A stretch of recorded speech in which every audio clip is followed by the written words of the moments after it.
duraan dursee sheer godhaatii viidiyoo geetan nama hunda biraan ga'a. Wanni jechuu barbaadu isin magaalaa baqatoo ijoolleen magaalaa Dirredhaa keessa jirtu.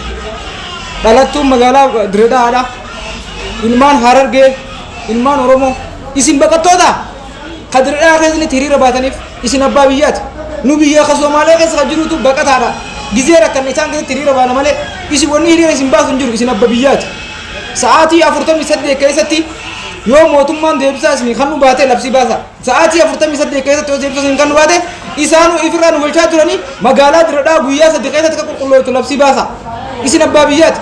Wanni hiriira baatan takka hin jirtu. Ani namni Oromoo ta'ee uummata ilma Harargee ta'ee hiriira bahu diinaan jira. Biyya isaa keessatti baqataa ta'e akka baqataatti hiriira baha. Tokko hiriira hin bahina. Guyyaa 3 qabaaf. Labsii dabarsa. Wallagaa girrisaan ta'ina. Gabbaatanii Harargeen gabbaatee akka qabsoo gabbaanii mana dachaan guyyaa 3 boodatan hin godhina. Qabsoon ta'e sanaatti fuftu.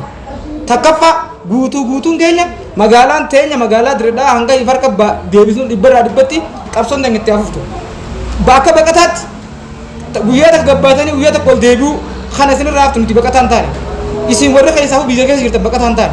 Mootummaan sa'aatii 48 keessa yoo deebisaa kan isin hin kennine taate ammatti jechuudha. Yoo deebisaa kan isin hin kennine taate guyyaa 3tti nam tokko osoon dhiisi nam tokko osoon fottoo isin makiinaa irra firraa kaaya. Isaanuu makiinaa irra firraa nu kaan bulchaa turanii guutuutti akkasuma makiinaa irra labsiin xiyyeetanuma akka nama dhuunfaa tokkotti galatooma. Sheer waliin godhaa dhimma kana hunda biraan ga'a.